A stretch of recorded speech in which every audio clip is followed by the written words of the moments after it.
तर बघा विद्यार्थी मित्रांनो, आज आपल्याला जे उदाहरण सोडवायचं आहे ते एक वस्तू 500 रुपयांना विकली आणि तोटा झाला। जर ही वस्तू रुपये 700 ला विकली असती तर या तोट्याच्या तिप्पट नफा दुकानदाराला झाला असता। तर त्या वस्तूची खरेदी किंमत किती? आता या ठिकाणी काय सांगितले, 500 रुपयाला वस्तू जर विकली तर काय झाला, तोटा झाला। आणि जर समजा ती वस्तू 700 ला विकली असती तर त्या वस्तू मध्ये जेवढा तोटा झालेला आहे त्या तोट्याच्या तिप्पट काय झाला असता, नफा झाला असता। तिप्पट काय झाला असता, नफा झाला असता। मग लक्षात ठेवा, विक्री किंमत 500 रुपये आहे तर तोटा झाला, म्हणजे त्या ठिकाणी खरेदी किंमत जास्त असणार। आणि विक्री किंमत जर 700 असेल तर नफा होतो, म्हणजे त्या ठिकाणी खरेदी किंमत काय असणार, कमी असणार। मग या ठिकाणी आपण काय करायचं, आपला जो तोटा आहे, हे उदाहरण सोडत असताना आपल्याला जो तोटा आहे तो तोटा आपल्याला धरायचा x। तोटा काय धरायचा, x।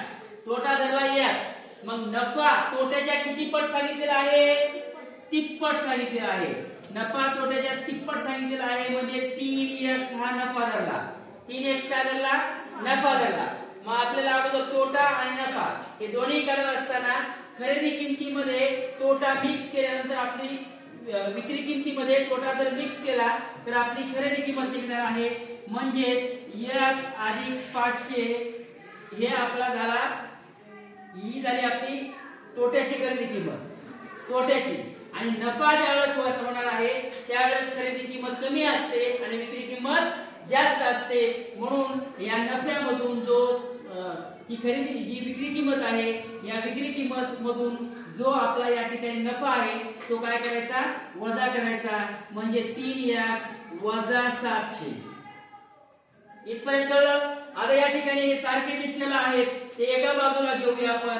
सारखे चल एका बाजूला घ्यायचे म्हणजे काय करायचं, या ठिकाणी आता या ठिकाणी काय करू आपण,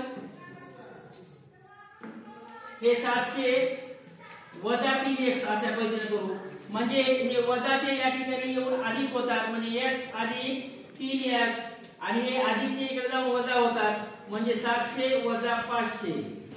मग आता हे 3x आणि इथे x मधला सोबत काहीच नाही, म्हणजे 1x आहे। किती आहे, 1x। 3 1 झाले हे 4x होतात आणि 700 मधून 500 गेले, 700 मधून 500 गेल्यानंतर किती राहिले, 200 राहिले। म्हणजे आता या ठिकाणी काय झाले, 4x बरोबर 200 आलं का?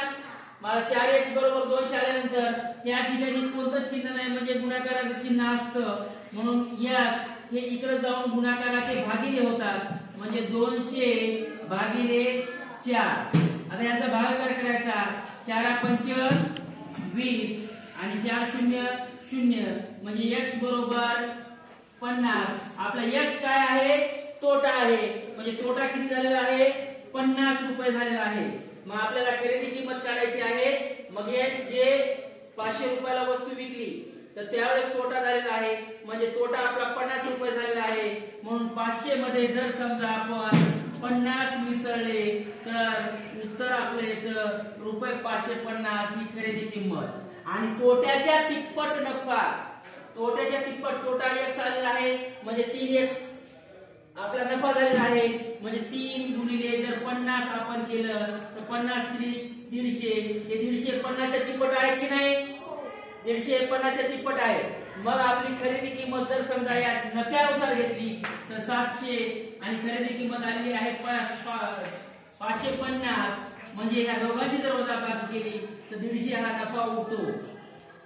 आलं लक्षात? म्हणजे आपली खरेदी किंमत काय आलेली आहे, खरेदी किंमत काय आलेली आहे, खरेदी किंमत बरोबर रुपये 550। अंडरस्टँड?